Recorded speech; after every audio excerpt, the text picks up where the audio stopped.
and welcome to my new channel, PDA Dad UK. My name is Duncan and I'm the father of two kids. I have a son called Curtis and I have my daughter Sienna May. And Sienna is a wonderful, beautiful kid. She is loving and caring and just an amazing kid to be around. But she also has her challenges and issues in life.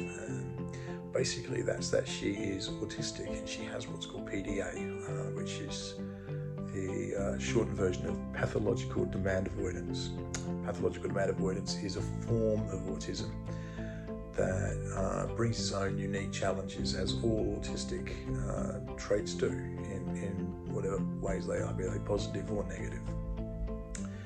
When Sienna was born, she was a little ray of light. She's my firstborn, and she lights up a room. She lit up the room. The day she was born, we had people from other wards coming who were in there just to see her because she was really a really gorgeous baby. She fit in my forearm. She now reaches my shoulder. She's growing up way too fast, but that's life. And she's an amazing kid. And we realised something wasn't quite right quite early on. When she came home from the hospital the first night that she was home, we couldn't put her down. The second that she didn't have contact, she was crying, and in a really inconsolable way. And we actually thought the first night, gee, we're not going to make this, are we? No one warned us about this. And it's that sort of anxiety that's sort of gone through in her life, and we now know to be autism. Pathological demand avoidance is a really difficult thing to live with as a parent. Basically, it used to be known as oppositional defiant disorder, and it is what it sounds like when you actually get into it. It's basically that her anxiety is constantly high, and I'm going to go into some explanations about how she lives with that in a bit. But the key factor is that subconsciously, so it's not something she does deliberately, it's not something that she's even aware that she's doing, but in order to control her anxiety, she will refuse to comply with any demands that are given. So for me to say, go up and tidy your room, creates an instant overwhelming anxiety inside her, and she can't control it, and she will refuse to do it, because by refusing to do it, she is in control. And that at some level alleviates the anxiety, and if you push it, she'll then go into what we know as a meltdown, which is where she'll become aggressive, violent. Meltdowns happen in many different ways. Not all meltdowns are aggressive and violent, but for my daughter they generally are, and you can see the frustration and the anger in her face, and it's an instant thing as well. She just snaps into it. And so we've had to learn many coping techniques, and I've done a lot of reading and a lot of learning about how to work with PDA, how to work with my daughter, how to make her tomorrow better than her today is. And that's really the challenge for any parent, I think. We should be looking for the ways that we can make tomorrow for our kids better than today. For my daughter, she struggles to regulate her emotions, and she struggles to contain the anxiety, and that's what comes out. To give you a bit of background on me, I run a site on Facebook, a Facebook group, which is focused on being parents of autistic kids. It's a support group, and the idea is that, when we're facing struggles, or if we have questions, or even, and my favourite part is when you have people who've got something they can celebrate, and they're happy to put it up, and people can interact and comment, and we're all there to support each other. We work very hard to keep it as a very supportive, positive place to be. Part of running that has been that I've learned an awful lot about autism and PDA. I'm by no means an expert. I am not qualified in any way, shape or form, other than that I'm a parent myself of an autistic child, and I have to face these things daily and work through it. And if I can help pass some of that learning on, then maybe it's a positive thing. So that's why I've created this channel. And that's why I want to do this. And today I'm going to look at that anxiety. I'm going to look at meltdowns specifically and what really triggers a meltdown and how we can help our kids with it. More importantly, I think, how we as other people, when we see these things taking place out and about and we see parents struggling with their kids, actually bringing on an understanding into ourselves that says, maybe there's more going on here. What can I do to help? Or do I just leave this be? Do I need to interfere? Do I need to intervene?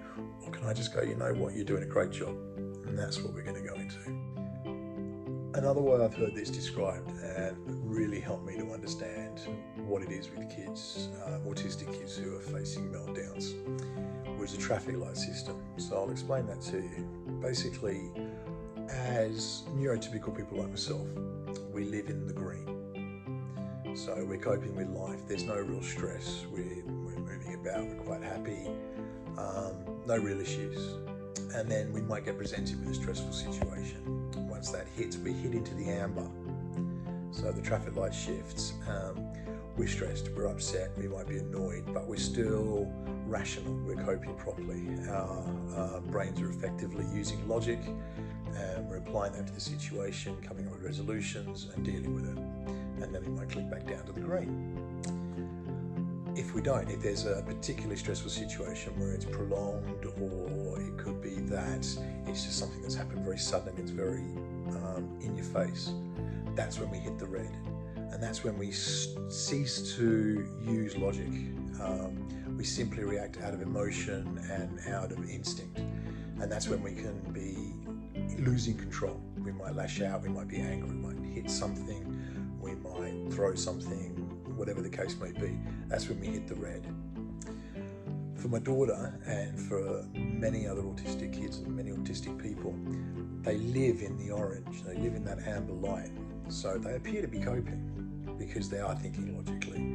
They are not just reacting out of emotion, but because they're already in the amber, it only takes the smallest amount to kick them into the red, and that's when they'll overreact. They'll cease to use logic. They'll act purely out of instinct and out of emotional release and emotional response, and they'll lash out, and that's when they become either violent or they have what we would perceive as a tantrum.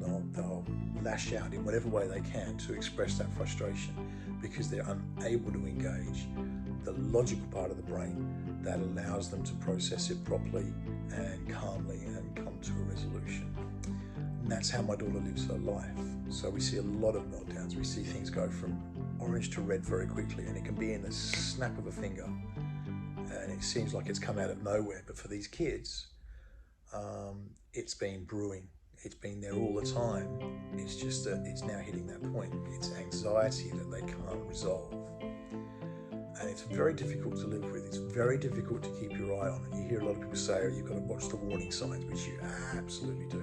You need to be aware as a parent of an autistic kid of what's going on and what the triggers are going to be and what's going to happen. But it doesn't always work. And it can be really challenging. It's one of those things that I say, if you see a kid melting down in a supermarket, we had this with my daughter a short while ago. We were in a shop and she didn't like the shoes that we needed to get for school. And she was throwing things and I had to drag her out of the supermarket and into the car. And a lovely guy came up and he said, you know, what's going on? And I had to explain, I'm sorry, she's autistic.